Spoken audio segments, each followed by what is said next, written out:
मेरे प्यारे साथियों, वाहिगुरु जी का खालसा, वाहिगुरु जी की फतेह।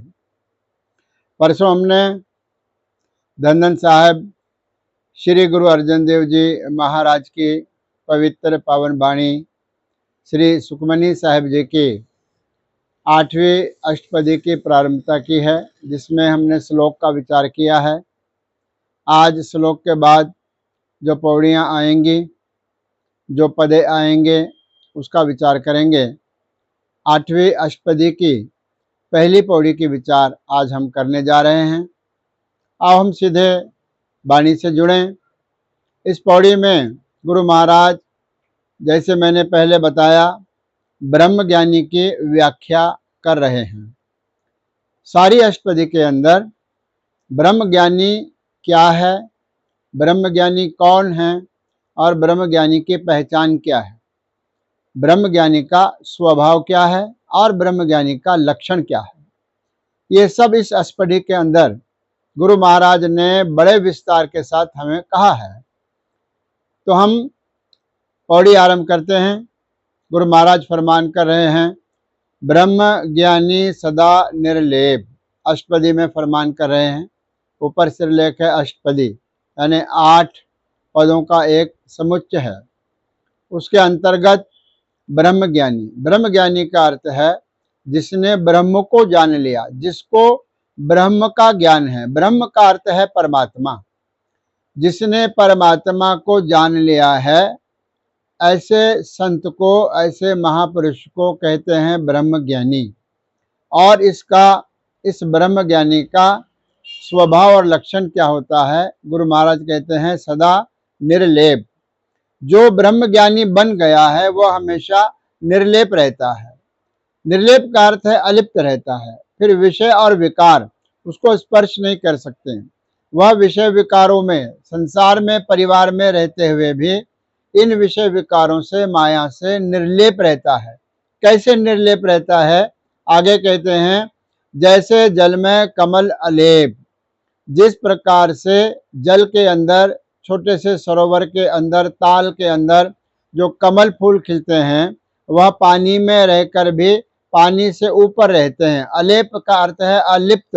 वह लिप्त नहीं होते, जल में रहते हैं लेकिन जल में मगन नहीं होते, जल में लिप्त नहीं होते, उसे कहते हैं अलेप।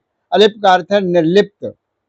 जिस प्रकार जल में है कमल अलेप, कमल का फूल अलेप रहता है, उसको पानी किसी प्रकार से स्पर्श नहीं कर सकता है, वैसे ही ब्रह्म ज्ञानी निर्लेप रहता है, उसे विषय विकार रूपी जल स्पर्श नहीं कर सकता।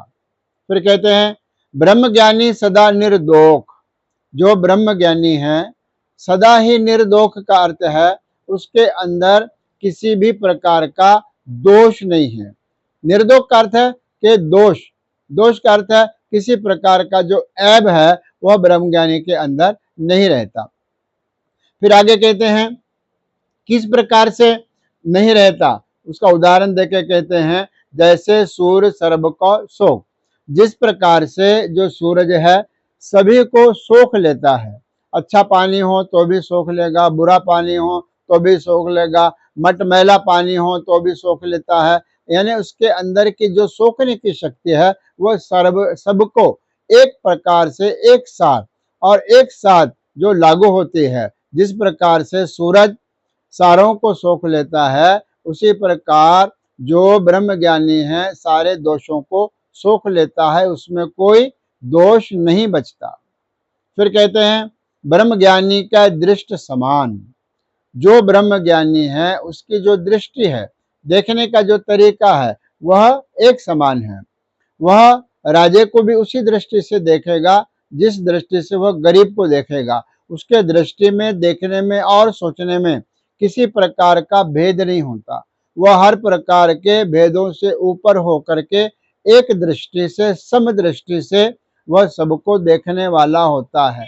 इसका भी उदाहरण देकर के कहते हैं वो कैसे? तो महाराज कहते हैं, जैसे राज रंक को लागे तुल पवान। जिस प्रकार से राजा को और रंक को, रंक का अर्थ है गरीब कंगाल, जिस प्रकार से जब पवन चलते हैं तो राजा को भी लगते हैं और कंगाल को भी लगते हैं और एक समान लगते हैं। लागे तुल पवन, तुल का अर्थ है एक समान, एक जैसी होकर के। ऐसा नहीं है कि अगर राजा को लग रही है तो बहुत हवा जो है ठंडी होकर के लग रही है, कंगाल को लग रही है उसी समय तो गर्म होकर लग रही है, या धूल के साथ उड़ के लग रही है। दोनों को एक समान जैसे पवन लग रही है, वैसे ही ब्रह्म ज्ञानी की जो दृष्टि है, देखने का जो तरीका है, वो एक जैसे होता है। फिर कहते हैं ब्रह्म ज्ञानी का धीरज एक। ब्रह्म ज्ञानी जो है उसके अंदर जो धीरज है, जो शांति है और सहन शक्ति है, वो एक का अर्थ है एक समान है और निरंतर है। ऐसे नहीं कि आज ब्रह्म ज्ञानी शांत है तो कल क्रोध में आ जाएगा, ऐसा नहीं है। इसका भाव यह है कि जो ब्रह्म ज्ञानी हो जाता है उसके मन में एक धीरज हमेशा के लिए आकर के वास करता है। कोई व्यक्ति उस ब्रह्म ज्ञानी को बुरा कह दे, वह बुरा नहीं मानता। कोई उसकी उस्तत कर दे, वह प्रसन्न नहीं होता। वह प्रसन्नता से और गमी से, दोनों से ऊपर रहता है। कैसे? कहते हैं ज्यों वसुधा को खोदा को चंदन लेप। जिस प्रकार से वसुधा, वसुधा का अर्थ है जगह, जमीन, धरती। जिस प्रकार से धरती को क्या किया जाता है, कोई अपने स्वार्थ के लिए धरती को खोदता है, पुटता है, और कोई बड़ी श्रद्धा से उस धरती के ऊपर पूजा पाठ करते समय चंदन का लेप लगा देता है।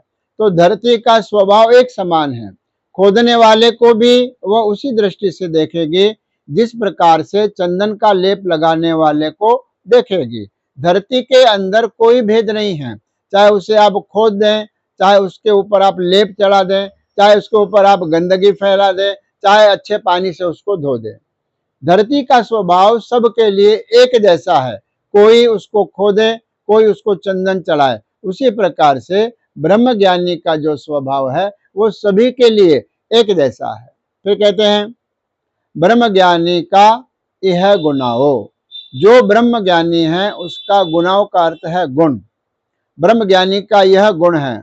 क्या गुण है उसका आगे गुरु महाराज वर्णन कर रहे हैं अंतिम पंक्ति में। नानक ज्यों पावक का सहज स्वभाव। जिस प्रकार से जो अग्नि है, अग्नि का जो स्वभाव सभी के लिए एक जैसा है। अगर ठंडकाले में हम अग्नि प्रज्वलित कर रहे हैं तो हमको सबको सेक दे करके, तपिश दे करके हमें वह प्रसन्न करती है, सुख देती है। गरीब के लिए भी अग्नि वही है, अमीर के लिए भी अग्नि वही है, राजा के लिए भी अग्नि वही है और कंगाल के लिए भी अग्नि वही है। इस प्रकार से जैसे पावक का, अग्नि का सहज स्वभाव, स्वभाव सबके लिए एक है। बच्चा भी अगर हाथ डाल देगा तो अग्नि जलाएगी, बड़ा भी हाथ डाल देगा तो अग्नि जलाएगी। अग्नि के गुण और अवगुण दोनों हैं, लेकिन हर गुण में अग्नि सबके लिए समान है। किसी का अग्नि लिहाज नहीं करते। सबका जो है सो, अगर ठंडकाला है, अग्नि प्रज्वलित कर रहे हैं तो वो सबको तपिश देती है और सुख देती है। इसी प्रकार से जो ब्रह्म ज्ञानी है उसका एक ही गुण है, वो सबके लिए समान है। जैसे अग्नि का स्वभाव है, जैसे पवन का स्वभाव है, जैसे कमल का स्वभाव है, इसी प्रकार से ब्रह्म ज्ञानी का स्वभाव है कि वह सभी के लिए एक जैसा है। यह पहली पौड़ी का विचार यहाँ पर संपूर्ण हुआ। आज इतना ही। धन्यवाद।